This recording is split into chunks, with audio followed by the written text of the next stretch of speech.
Hit అవ్వాలనుకుంటున్నాను. Smuggling అనుకోవచ్చు. ఇది cricket background కదా, ఇది పెద్ద మూవీ అనేది క్రికెట్ విలేజ్లో ఒక క్రికెట్ బ్యాక్గ్రౌండ్ నుంచి స్మగ్లింగ్ అదే సంథింగ్ మూవీ మనకు తెలియదు కదా కాన్సెప్ట్. సో క్రికెట్ బ్యాక్గ్రౌండ్ వెళ్ళి అలా చిన్న చిన్న గొడవలతో అలా ముందుకు వెళ్ళిపోద్ది అనుకుంటున్నాం మూవీ. సో బుచ్చిబాబు గారు డైరెక్ట్ చేసిన సెకండ్ మూవీ ఇది.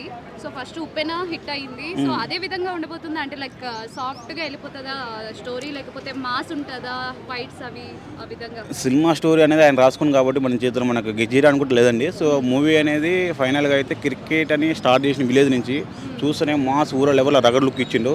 సో సినిమాలు ఏమేమి జరగబోతున్నాయి అనేది ఎక్స్పెక్ట్ చేయడానికి కూడా అందకుండా ఉంటుంది అనుకుంటున్నాను నేనైతే. సో రామ్ చరణ్ గారు నటించిన ఇప్పటి వరకు నటించిన మూవీస్లో మీకు నచ్చిన మూవీ? రామ్ చరణ్ గారు ఇప్పటివరకు నచ్చిన రంగస్థలం. ఎందుకు నచ్చింది? రంగస్థలం ఉండదు అంటే మన విలేజ్లో జరిగిన స్టోరీలకు అనిపిస్తుంది.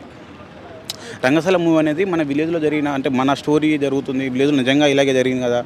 సో ఒక సర్పంచ్ ఆ విలేజ్ ఒక బ్రదర్ కోసం తమ్ముడు స్ట్రగల్స్ అంతా ఒక మన ఇంట్లో జరిగింది మన విలేజ్లో జరిగినట్టు కనిపిస్తుంది కదా. బాగా కనెక్ట్ అయ్యారు జనాలు కూడా, నేను కూడా బాగా కనెక్ట్ అయ్యా మూవీకి. సో జాన్వీ కపూర్ నటిస్తున్నారు హీరోయిన్గా రామ్ చరణ్ గారి పక్కన. సో మరి ఒక బాలీవుడ్ హీరోయిన్ వచ్చి టాలీవుడ్లో యాక్ట్ చేయడం అన్నది చిన్న విషయం కాదు.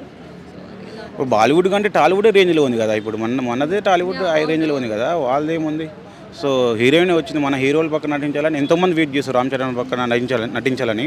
సో దాని మీద నేను పెద్దగా నాకు షాకింగ్ ఏం లేదు.